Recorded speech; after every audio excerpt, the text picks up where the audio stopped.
Drivin Ivan here, and behind me, the Lancia Flaminia. What a beautiful car.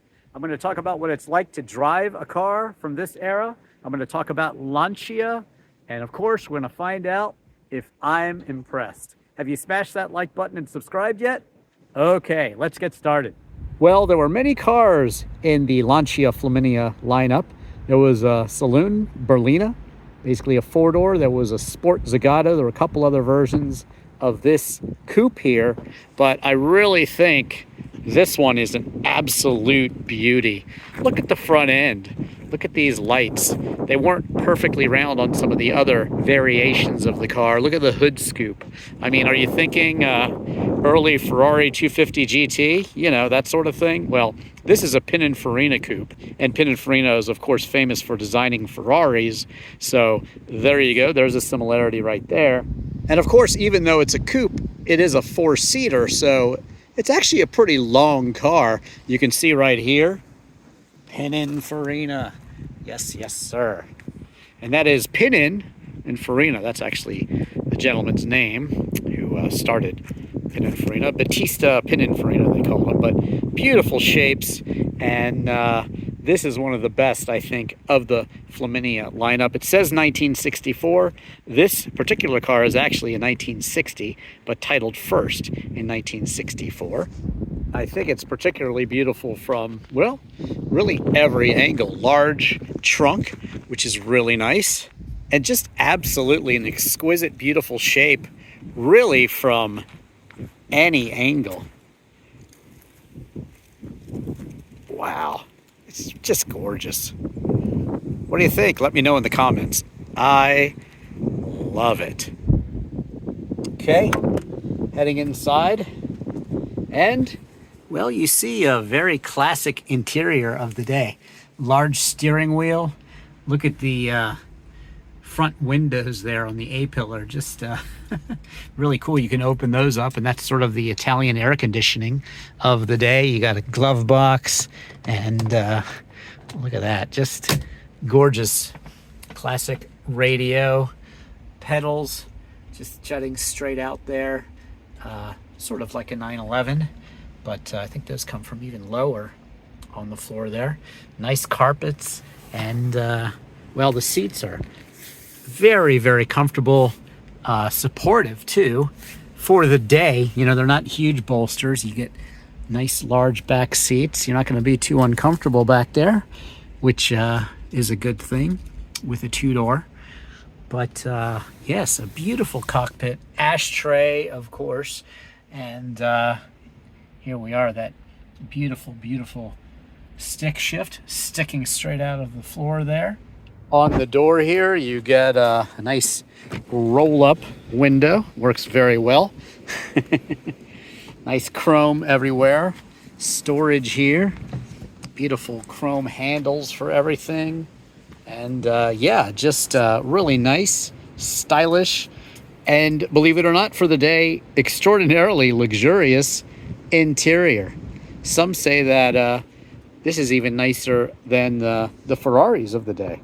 This is very cool if you're wondering how to start your Lancia Flaminia, or your Maserati 3500, Lancia Fulvia, the early ones, or your 60s Ferrari. Well, you push in, you turn to 3, and then you turn to 6, and then, isn't that amazing? Wow. All right, there's the V6 engine that Lancia actually introduced. First one ever in the Aurelia, and this car is a continuation of the Aurelia, basically an improvement. You've got a 2.5 liter V6 making 101 to about 130 horsepower, and then there was a larger one, 2.8, that made about 126 to 150 horsepower in cars like the Fulvia Sport Zagato. You won't be blown away by the 0 to 60 time of 13.5 seconds, but that's okay. You can cruise at 80 to 100 miles an hour all day long in a car like this.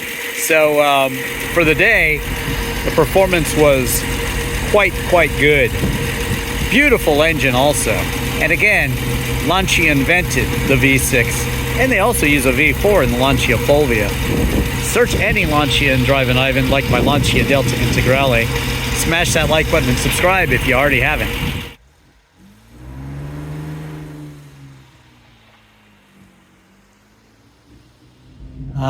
So behind the wheel of this beautiful, luxurious Flaminia for the first time.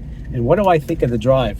Well, the steering wheel, it's big, you know, kind of Mercedes SL big, but most steering wheels were big back then. And so, you know, it's just the way cars were then. The effort is pretty high, but the owner is going to get a different steering box put in and tighten up the steering a bit. But still, you don't expect a really super sports car feel. This is a GT car. This is a grand touring car.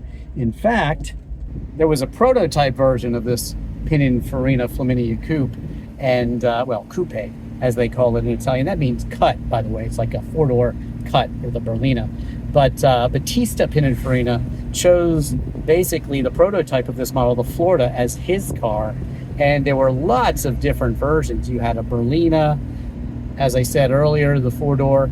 You had a long wheelbase version and a short wheelbase version. There was the GTL as well, and then there was the Fulvia Sport Zagato. Plus, the Flaminia actually had a presidential version built, and that was for Queen Elizabeth II's visit to Italy, plus to update the Italian presidential suite of cars. There were 4 built, and maybe an extra one was rumored to be built, but that was never proven, basically. But those were super long and luxurious cars, but very interesting, and this is a very beautiful car. So what about pricing? Well, these were not inexpensive cars. These were driven by really CEOs, successful people, stylish people, people who wanted to convey a certain image. And perhaps, you know, think Maserati, they had the 3500 out at the time. Ferrari had the 250, and of course Mercedes, and then BMW had the 507 actually. But that was $9,000 for the BMW 507. This one was actually about $6,000. What was a 1960 Chevrolet? About $2,700. And the Ferrari GTO, which came later, $18,500, and Enzo had to pick you to own one. So this Flaminia Pininfarina Coupe was about twice the price of your average American car. So, you know, in today's terms, you're talking about $35,000 versus $75,000, maybe even more. But what do they sell for these days? Well, some of them, the Fulvia Zagato Sport Coupes and that sort of thing, they're all over $100,000. The average car, according to the internet, is well into the $30,000 range, but you know, you're probably looking at about $50,000 for a car of this level, and it is very clean. This one has only about 81,000 kilometers, so you're looking at about 50,000 miles or so, so very low mileage and very well kept and well maintained Lancia Flaminia. In fact, the owner's father bought one of these new when they lived overseas in Switzerland, so there's a family history that he had for this car. And he said that, you know, he's had to do some maintenance, but nothing major. And you know, if you buy a good car, then they should be pretty good, even though, you know, older Italian cars have a reputation, but if you maintain them, they can be very, very reliable, practical classics to own. And certainly you're not going to see another one at a car show. Now, I've loved Lancia long before those guys at Top Gear. You know, Jeremy Clarkson picked Lancia as the greatest manufacturer ever. And I had a Lancia Beta Spider, which is the Zagato in America. And I've always loved those. I actually had a friend who had a Beta Coupe in school, and we used to take that to lunch. So I've always been into quirky Italian cars. This is my first time driving one of this vintage, and I gotta say, I absolutely love it. It's a stylish car. It's just like a beautiful, beautiful lady in a nice cocktail dress. You know, this is not a car you want to drive fast. It's not a car you're like, oh, how fast, whatever. This is a luxurious grand touring car from the 60s, and it is very, very special. Look at that beautiful, beautiful flowing hood with the scoop there. Just a beautiful Pininfarina design. So lovely. So yes, I absolutely am totally impressed with this Lancia Flaminia. I think it's absolutely beautiful. The Pininfarina design is timeless, and it really, really stands out amongst cars of today. But it stands out in an absolutely beautiful way, and it looks incredibly amazing, and it's just a car that takes you back in time to experience, you know, a different time, a more simple time in life. And cars, of course, were more simple, but still very well engineered. And Lancias have always been superbly engineered cars, and this Flaminia is no exception. So smash that like button.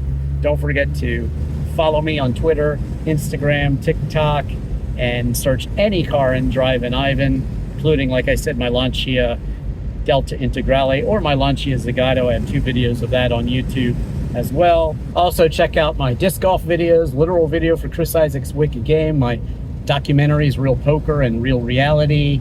And if you're interested in pop culture, look at Andy Warhol's House, School, and Church in Pittsburgh, Jim Morrison's School in Alexandria, Virginia, and also where he wrote People Are Strange, and also Love Street. And there you have it. Thanks so much for watching. I'm Drivin Ivan.